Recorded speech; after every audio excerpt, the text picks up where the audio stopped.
In June of 2020, auditors asked one of Germany's biggest companies a very simple question. Can you show us your money? It was worth $24 billion. It sat alongside BMW and Adidas as one of the 30 most valuable companies in the country. Its CEO was called the Steve Jobs of Germany. And it could not find $2 billion. Not misplaced in the wrong account, missing. Missing, as in, it had never existed. Over the next 30 minutes, I'm going to tell you the full story of the greatest corporate fraud in European history. A story about fake offices in Manila, and a whistleblower who risked everything. About a government that hunted the journalists instead of the criminals. About regulators who bought the company's stock while it burned. And about an executive who vanished into thin air, and is now believed to be working for Russian intelligence. Wirecard is no ordinary company. And this is no ordinary collapse. Our story begins in 1999, in a suburb of Munich, with a company that did something no respectable bank wanted to touch. You see, the early internet had a problem.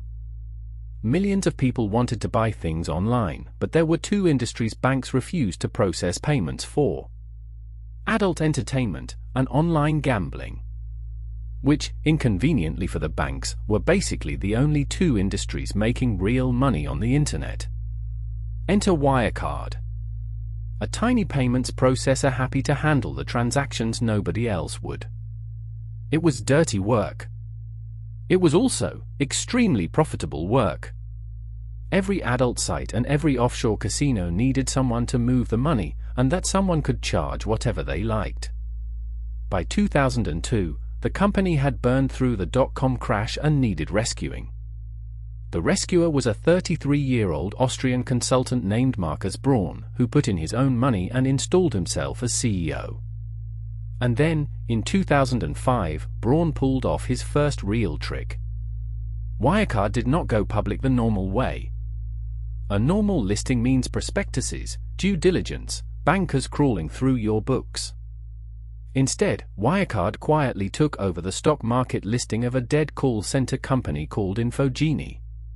A backdoor onto the Frankfurt Stock Exchange. No prospectus. No deep scrutiny. One financial journalist would later call it the original sin.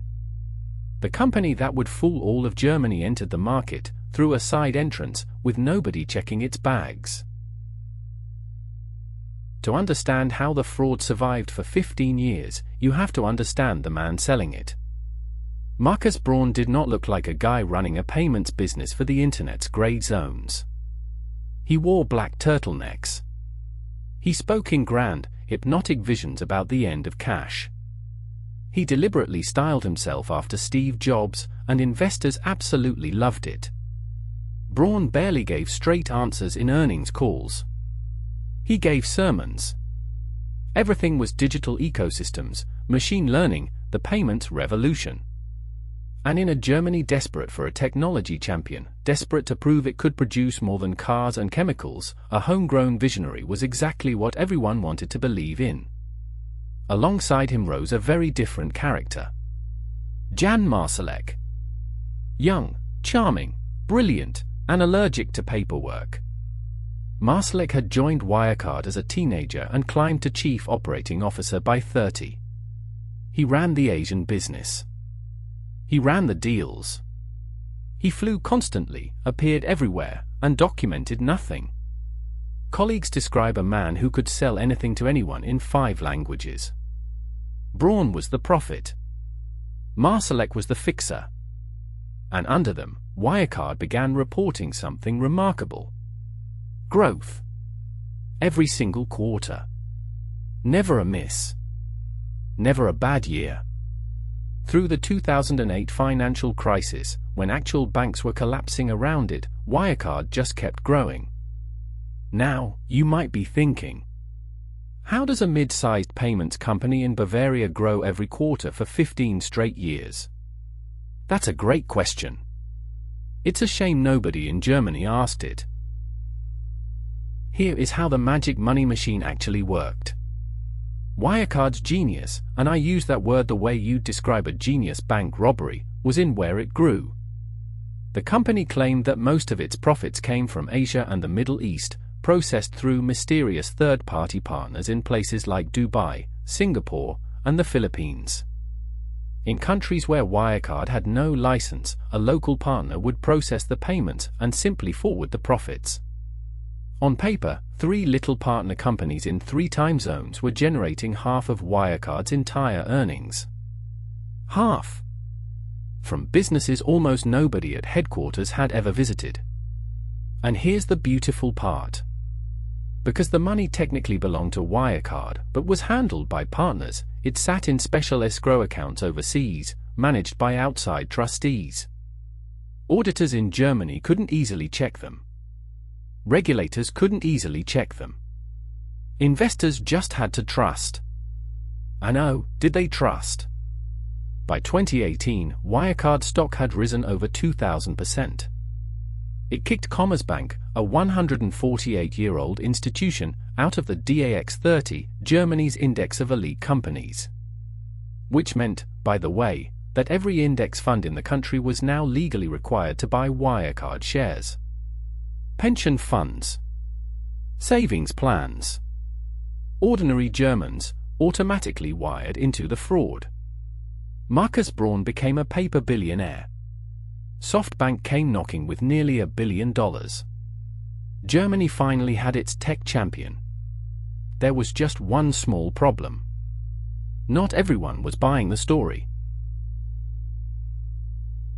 The first people to smell the rot were not regulators. They were short sellers.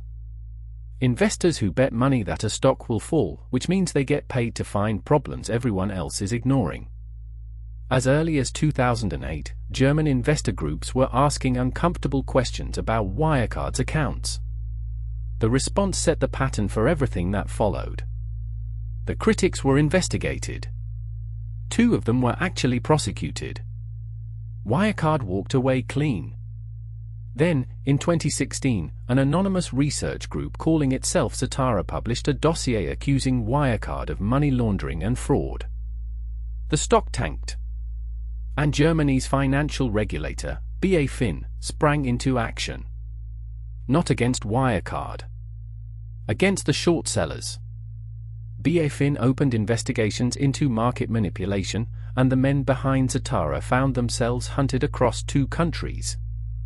One of them, a British researcher named Fraser Pring, was followed, threatened, and smeared. Wirecard hired private intelligence firms to dig into its critics. Surveillance teams photographed them. Hackers targeted their emails. Understand what was happening here.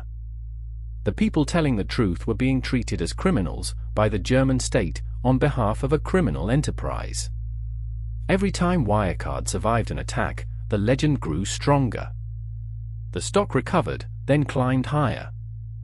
The lesson every investor learned was simple. Betting against Wirecard is financial ruin.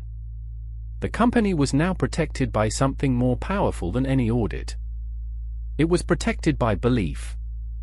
But belief has a weakness. It only takes one insider, with one folder of documents, to kill it. And then there's the deal that should have ended everything, 5 years early. In 2015, Wirecard announced its biggest acquisition ever. It was buying a group of Indian payment companies for up to €340 million. A bold move into an exciting market, the press release said. Here's what the press release did not say. Just weeks earlier, those same Indian companies had been bought by a mysterious fund based in Mauritius for a tiny fraction of that price. Nobody could explain who was behind the fund. Nobody could explain why the price of the assets had multiplied by roughly 10 times in a matter of weeks. Somewhere in that gap, hundreds of millions of euros simply evaporated into the offshore mist. If you wanted to siphon a fortune out of a public company and into private pockets, this is roughly what it would look like. The Financial Times dug into the deal and found the Indian founders themselves saying they never received anything close to the price Wirecard claimed to have paid. Wirecard's response? Everything was fine. The auditor's response? Everything was fine. The regulator's response? You guessed it. Everything was fine. €1/3 billion had vanished through a hole in the middle of Europe's hottest tech company, in plain sight, and the official verdict from every adult in the room was, nothing to see here. Remember this deal. Because when the end finally came, investigators would come back to Mauritius, asking where the money went. They're still asking. That insider worked in Singapore. In 2018, a young in-house lawyer at Wirecard's Asian headquarters was handed something explosive. Colleagues had evidence that a senior finance executive was teaching staff how to forge contracts, round-tripping money between subsidiaries to invent revenue, backdating agreements, cooking the Asian books that fed the German legend. The lawyer did exactly what you're supposed to do. He reported it up the chain. An internal investigation was opened, and at first, headquarters seemed to take it seriously. Then, mysteriously, the investigation was starved, stalled, and buried. The executive at the center of it was promoted. The lawyer was pushed out. He left Singapore fearing for his safety, taking a cache of internal documents with him. And here the story turns on something wonderfully human. His mother. She watched her son being destroyed for telling the truth, and she decided the world was going to hear about it. Through an intermediary, the documents found their way to a journalist in London. A man who had been quietly investigating Wirecard for years. His name was Dan McCrum of the Financial Times. McCrum had seen rumors, models, and theories. Now, for the first time, he had internal documents. Names. Numbers. Forged contracts. In January 2019, the Financial Times published the first story. Wirecard stock dropped like a stone. And the company was about to make the single biggest mistake a fraudulent company can make. It picked a fight with a man who does not let go. Now, pop quiz. When a respected newspaper accuses your national tech champion of fraud, with documents, a healthy country does what? A. Investigates the company. Or B. Investigates the journalist. Germany chose B. And I need you to understand how insane what happened next was. BaFin, Germany's financial regulator, filed a criminal complaint against McCrum and his colleague Stephanie Palmer, accusing them of market manipulation. Then it went further. It banned short selling of Wirecard stock. A protection normally reserved for the entire market in a crisis, deployed for the first time in German history to shield a single company. German newspapers ran headlines painting the Financial Times as criminals. Wirecard hired armies of lawyers and armies of something else. Private spies. Short sellers and journalists were surveilled. Their movements tracked. Their sources hunted. McCrum started working like an intelligence officer. Burner phones. Encrypted drives. Meetings in basements. Because, as it turned out, actual intelligence operatives were following him. And Wirecard's law firm sent letter after letter, alleging the foot was corrupt, in league with short sellers, trading on its own stories. The paper launched an internal investigation of its own reporters. For months, McCrum lived under the very real possibility that telling the truth would end his career and possibly his freedom. Here is the question nobody in authority asked. If Wirecard was innocent, why did it need spies? While Braun preached digital sermons in Munich, his chief operating officer was living a second life. Jan Marsalek's office ran Wirecard's response to the journalists. But his interests ran considerably darker. Marsalek operated out of a private villa near Wirecard headquarters, a mansion where the guest list made no sense for a payments executive. Former intelligence officers. Arms dealers. Political fixers. Austrian far-right politicians. He boasted to dinner guests that he had obtained the secret formula for Novichok, the Russian military nerve agent used to poison defectors on British soil. He showed documents about covert operations in Libya and openly discussed building a private militia of thousands of men to control migration routes across the Mediterranean. He traveled to Russia dozens of times, on passports investigators still can't fully count. You know, normal payments company stuff. Intelligence services would later conclude that Marsalek had been cultivated by Russian spies for years, possibly a decade, using Wirecard's global money pipes as cover, and possibly as funding, for covert operations. Think about what that means. At the heart of Germany's proudest technology company, the number 2 executive was, by multiple accounts, an asset of a hostile foreign power. And the company's fake profits weren't just fooling pensioners. They may have been financing spycraft. The vault wasn't just empty. It was a front. And where, in all of this, was the German state? That question would later consume a full parliamentary inquiry, and the answers it dug up are almost beyond parody. Start with the regulator. BaFin's job was to police Wirecard. Instead, it prosecuted Wirecard's critics. But it gets worse. During the very years the Financial Times was publishing evidence of fraud, employees inside BaFin were personally trading Wirecard shares. The people paid to watch the company were betting their own savings on it. Then there are the auditors. EY, one of the Big Four accounting firms on earth, signed off on Wirecard's books for over a decade. Year after year, they accepted screenshots and confirmations for billions of euros supposedly sitting in Asian escrow accounts, without ever independently confirming the cash actually existed. The one time somebody did check properly, the whole thing collapsed in a week. That's all it ever would have taken. One phone call to a bank in Manila. And at the very top? In 2019, while the fraud allegations were front-page news, Chancellor Angela Merkel personally raised Wirecard's business interests on a state visit to China, helping smooth its expansion there.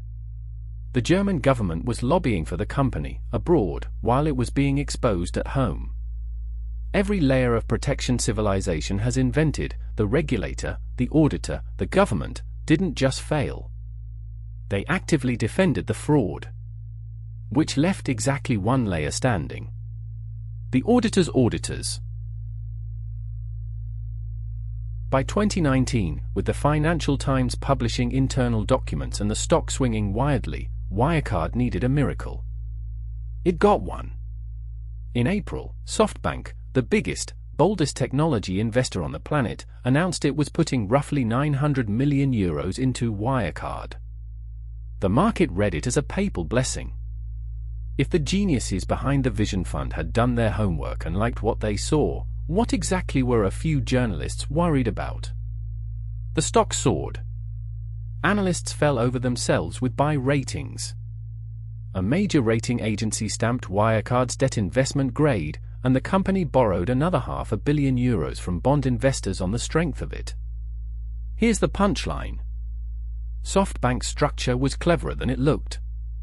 The money came through a convertible bond, engineered so that SoftBank's own capital was barely at risk, and the position was hedged and repackaged almost immediately. The blessing was real.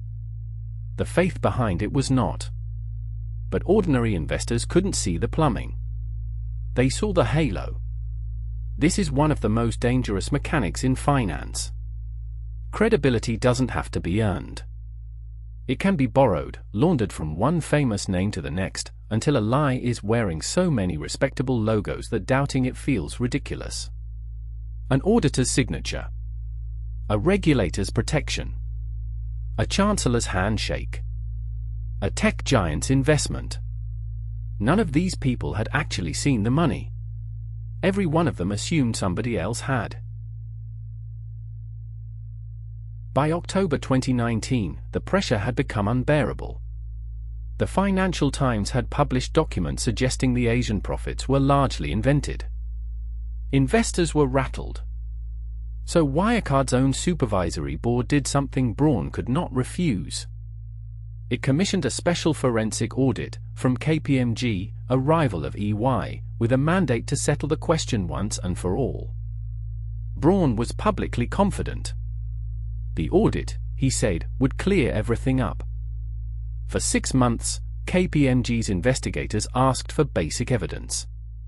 Bank statements, transaction data, contracts, meetings with the mysterious Asian partners.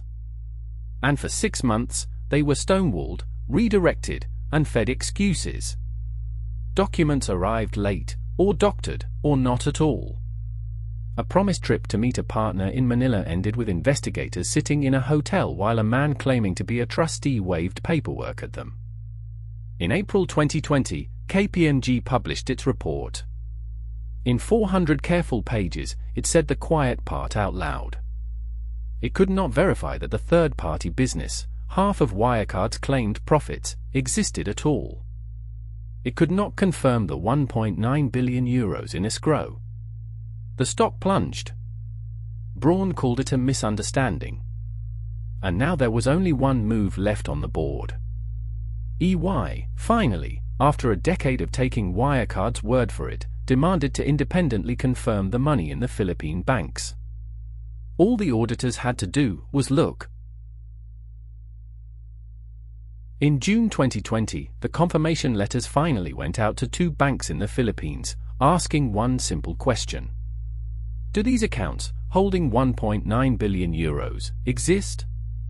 The bank's response was, and I'm barely paraphrasing, "Who?" The documents were forgeries. The account statements, fake. One of the trustees supposedly managing billions of euros turned out to be a recently retired seaman. The money wasn't missing. It had never been there. Roughly a quarter of Wirecard's entire balance sheet was fictional, and years of reported profits had simply been invented. On June 18, 2020, Wirecard admitted the €1.9 billion could not be located. The stock fell 60% in a day. Then another 60%. Braun resigned, and within days, the turtleneck visionary was in handcuffs. But Jan Marsalek? On the day he was suspended, Marsalek told colleagues he was flying to Manila to prove the money existed. Immigration records dutifully show him arriving in the Philippines. The records were fake. He'd never boarded that flight. Instead, investigators believe he was driven to a small airfield outside Vienna, boarded a private jet to Minsk, and slipped into Russia under a false identity. He has since been spotted, according to intelligence reports, living in Moscow under the protection of Russian services, allegedly running agents in Europe. Today he sits on Interpol's most wanted list. The company processing your online payments was run, in part, by a fugitive spy. 1 week after the confession, Wirecard filed for insolvency. The first member of the DAX, Germany's index of corporate royalty, to ever collapse into bankruptcy. $24 billion of market value, gone. So who paid the price?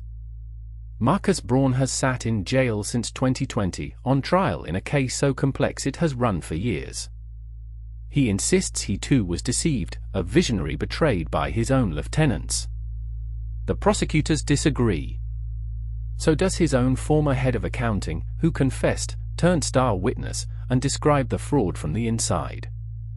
EY, which blessed the books for a decade, was banned from taking new listed audit clients in Germany for 2 years, and faced a flood of lawsuits from investors who trusted its signature. BaFin's president was pushed out. The parliamentary inquiry rewrote German financial supervision. And Dan McCrum and Stephanie Palmer, the journalists Germany tried to criminally prosecute, won every major journalism award that exists. The criminal complaints against them were quietly dropped, and the state that hunted them issued something rarer than a conviction: an apology. And the shareholders? Pensions, savings, index funds. Gone. Remember, when Wirecard entered the DAX, every index fund in Germany was legally required to buy it. The fraud wasn't just tolerated by the system. It was distributed by it, automatically, into the retirement accounts of people who had never heard the name Jan Marsalek. Here's what makes Wirecard scarier than Theranos, or FTX, or any fraud you can name. Theranos fooled private investors. FTX operated from a regulatory beach in the Bahamas. Wirecard passed every institutional checkpoint civilization has invented. A Big Four auditor for a decade. A national regulator. A stock exchange. The analysts of every major bank on earth. And the government of one of the most rule-bound countries in the world. Every single layer failed. Worse, most of them turned their weapons on the people telling the truth. The only things that worked, in the end, were a handful of short sellers willing to be hunted, one whistleblower and his furious mother, and a journalist with burner phones and stubbornness. Everyone else assumed someone else had checked. Nobody had. So the next time a company grows every single quarter, never misses, never stumbles, and anyone who questions it gets investigated, sued, or smeared, remember the lesson buried in the rubble of Germany's tech champion. The louder a company fights its critics, the more carefully you should read them. And remember the magic words that ended a $24 billion empire. Words so simple a child could ask them, and so dangerous that nobody did, for 15 years. Can you show us the money? Because sometimes, the most profitable business in the country is the one that never existed at all. If you enjoyed this story, a like and a subscribe genuinely help the channel more than you know. There is a new business story on the way. See you in the next one.